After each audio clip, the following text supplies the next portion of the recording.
A history of the English church and people.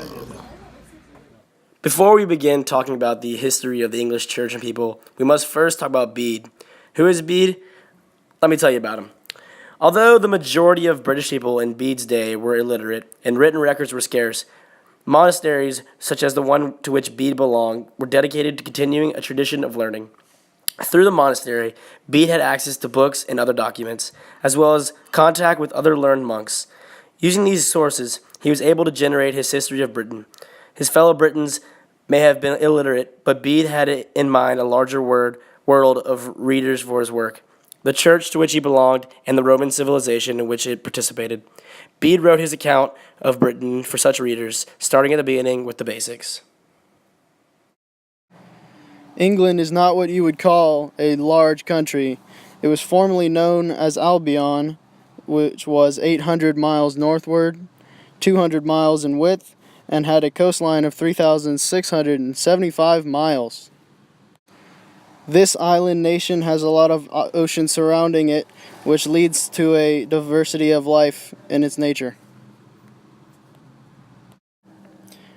Britain's natural habitat consists of birds, fish, vines, deers, eels, and many other species. It is also rich in grain and timber. It has a good habitat for cattle and draft animals, and also many land and sea birds of various species exist here.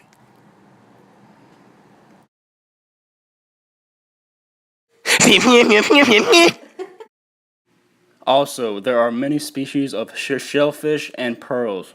These pearls vary in many different colors, such as red, purple, and green, but for the most part white. A common species of shellfish are cockles. Yes, I said cockles, which are used to make valuable red dye. England is home to a wide selection of metals. Some of these include copper, iron, lead, coal, and silver. Since Britain lies far north toward the pole, the nights are short in the summer, and at midnight it is hard to tell whether the evening twilight still lingers or whether dawn is approaching.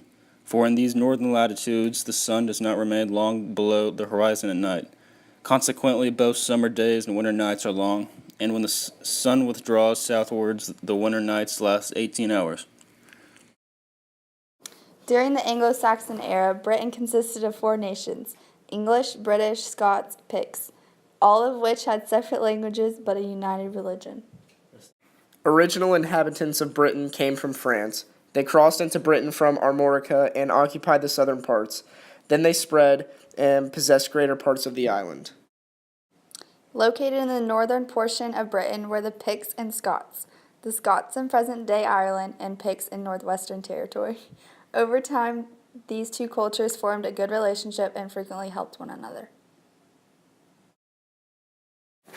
In fact, their relationship grew so strong, they even traded wives.